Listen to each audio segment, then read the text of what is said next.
Ауызу биллахи минаш шайтанир раджим. Ана Аль-Джин сүресінде Алла Тағала не деген? Ауызу биллахи минаш шайтанир раджим. Кул ухия илейя аннаху стамаға нафару минал джинни. Қараңыздар. Маған уахи етілді дейді. Бұны да Құрайыштарға оқиды ол кісі. Пайғамбарымыз салса. Маған уахи етілді.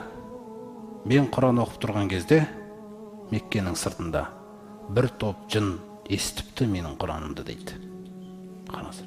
Сол жындар білесіздер ма не айтқан? Сендерден шығара алмай жүрген сөзімді айтқан ғой деген. Қандай дегенде? Фақулу инна самиғна Құр'анан ғажаба. Сөзсіз біз керемет, таңғажайып Құранды естідік деп айтқан ғой еліне. Адасып жүрген бір жындар Құранды естіген кезде 180 градусқа өзгеріп кеткен. Өзіңіз ойлаңыз. 180 градусқа өзгеріп кеткен. Инна самиғна Құр'анан ғажаба. Мынау не деген Құран? Таңғажайып керемет қой. Яхди илар рушди. Тура нәрсеге бастайды екен мына Құран. Қараңыз, сөздерінің өздері айтып жатқан таңғалғандағы көріністері да яхди илар рушди.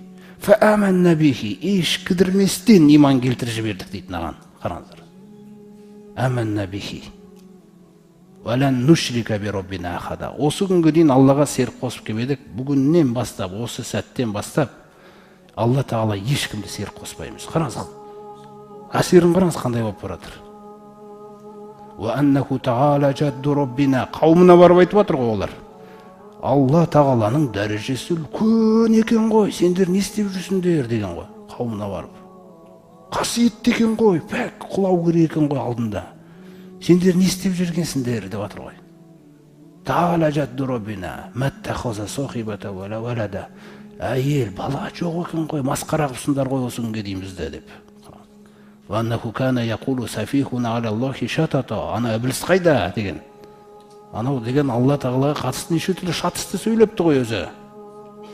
Қараңыз қандай мәселе. Осылай жындар өзгеріп кеткен да.